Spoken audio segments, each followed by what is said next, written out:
Parul university के placements का कोई रिप्लेसमेंट नहीं, इसलिए टॉप कंपनीज की फर्स्ट चॉइस। आप तो समझ ही गए होंगे। Join Parul university, Vadodara, Gujarat. तमिलनाडु में शराब की खुदरा बिक्री करने वाली कंपनी टैस्मैक के खिलाफ मनी लॉन्ड्रिंग जांच कर रही ईडी को सुप्रीम कोर्ट ने फटकार लगाई है। कोर्ट ने जांच पर रोक लगाते हुए कहा कि प्रवर्तन निदेशालय सभी सीमाएं लांघ रहा है। शराब की दुकानों के लाइसेंस पर विवाद से जुड़े केस की सुनवाई करते हुए सुप्रीम कोर्ट ने छापेमारी को लेकर तमिलनाडु और तमिलनाडु राज्य विपणन निगम की याचिकाओं पर ईडी को नोटिस जारी किया है।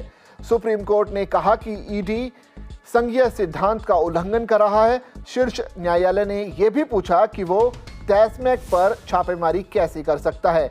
तमिलनाडु सरकार और तमिलनाडु राज्य विपणन निगम यानी टैस्मैक द्वारा याचिकाओं पर ईडी को नोटिस जारी करते हुए मुख्य न्यायाधीश बी.आर. गवई और न्यायमूर्ति ऑगस्टिन जॉर्ज मसीही की पीठ ने ईडी की ओर से पेश अतिरिक्त सॉलिसिटर जनरल एस.वी. राजू से कहा कि आपका ईडी सभी सीमाएं लांघ रहा है।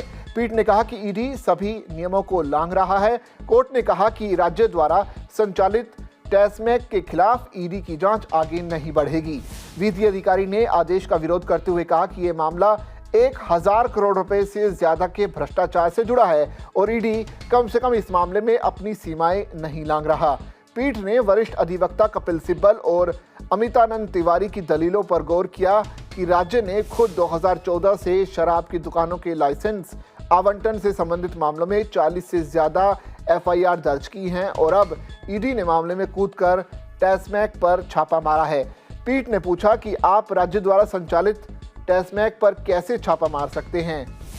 डीएमके द्वारा संचालित राज्य सरकार और टैस्मैक ने इसके परिसरों में ईडी द्वारा की गई छापेमारी के खिलाफ सुप्रीम कोर्ट का रुख किया था। याचिका में मद्रास उच्च न्यायालय के 23 अप्रैल के आदेश को भी चुनौती दी गई थी, जिसमें ईडी के कार्रवाई को आगे बढ़ाने की उनकी याचिकाओं को खारिज कर दिया गया था।